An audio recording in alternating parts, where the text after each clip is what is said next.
You talk about the value of, or how the media covers violence in Nigeria. And in your article, you said when it comes to two communities that are probably of the same ethnic extraction or same religion, it does not grab the headlines as it does if it's a north-south kind of conflict or Christian-Muslim. Why is that?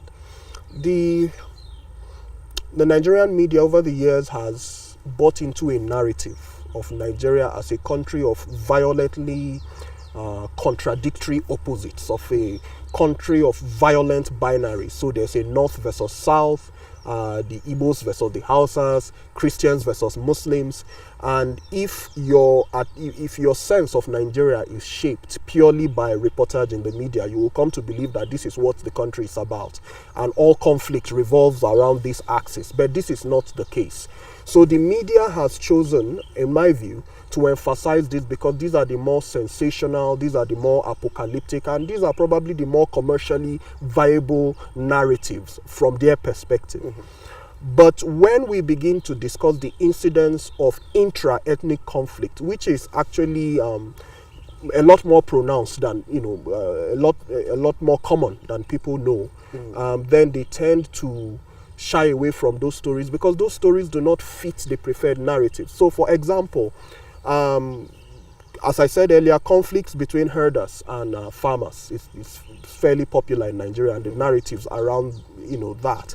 But interpreting it as something, as an ethnic conflict, for example, between the Fulani and some other ethnic groups is not accurate, because you have conflict that's been recorded between Fulani farmers and Fulani herdsmen. So that situates the conflict more in the terrain that it should be properly understood in, which is as a resource conflict. But when we talk about a resource conflict, it is too complex, too nuanced, and maybe not as binary. It simply does not fit the narrative. If you look at the Southeast, for example, one of the longest running or one of the most chronic conflicts in the Southeast is between the Eza and the Ezilo. There are two Igbo-speaking communities in Ebonyi State.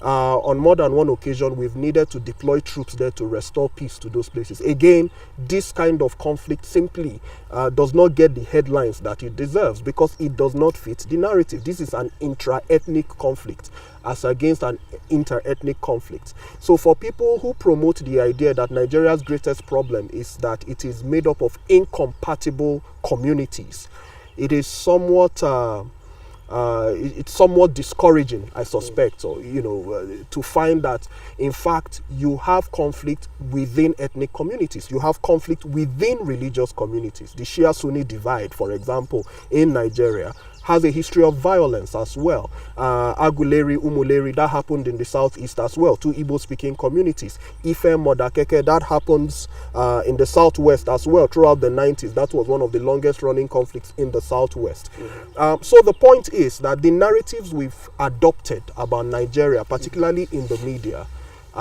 do us a disservice. They've not been complex enough to capture the broad range, or the sheer complexity of the issues challenging us as a country in terms of violence.